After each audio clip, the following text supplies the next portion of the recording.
Joining us now is Novo Nordisk CEO Lars Jorgensen. Lars, it's wonderful to have you here. I guess let's start off with what we know right now about what the White House is negotiating for some of these medications and what that means for the two insulin drugs that you have that are on the list.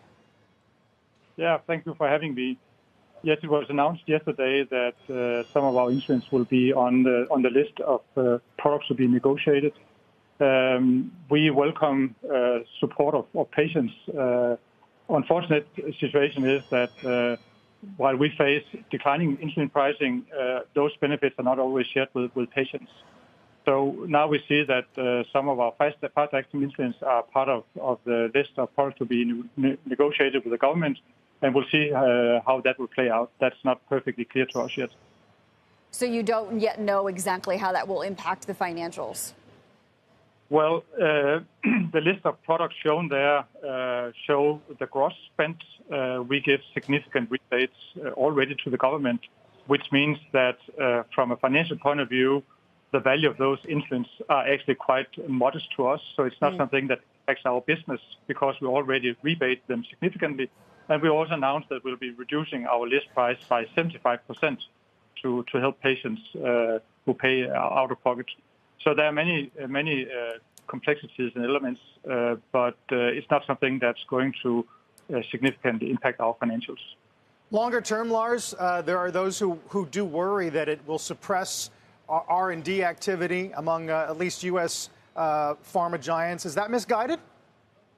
No, I think that's a good point. That I think for the benefit of patients, it has to be attractive to do development of innovative medicines for the U.S. market. And while it's okay to negotiate pricing, if this turns into a pricing mandate by the government, I think this is going to limit access of innovation to patients.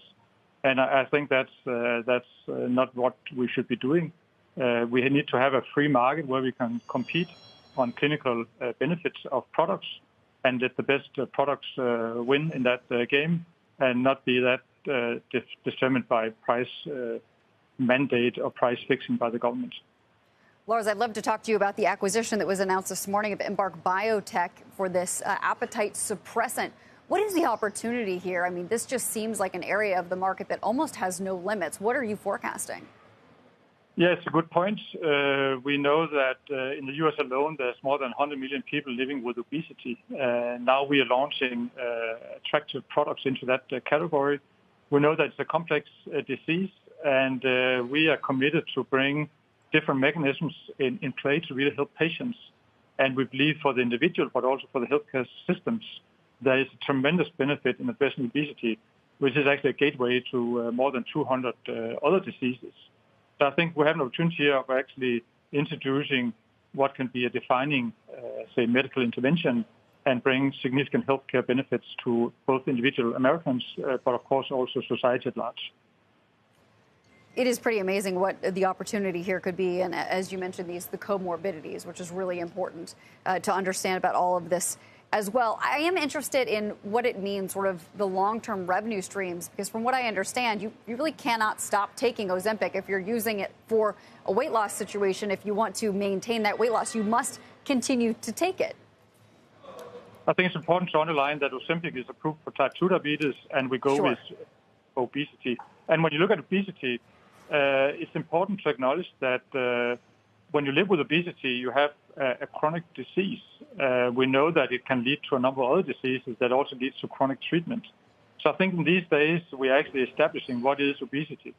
And we just released some very interesting headline data from a large cardiovascular outcome trial showing that you reduce the risk of cardiovascular disease by 20% by being on Wegovy. So I think it's just about to be understood what is the significance of treating obesity. And this is much more than just losing weight. It's actually about serious improvement in health outcomes.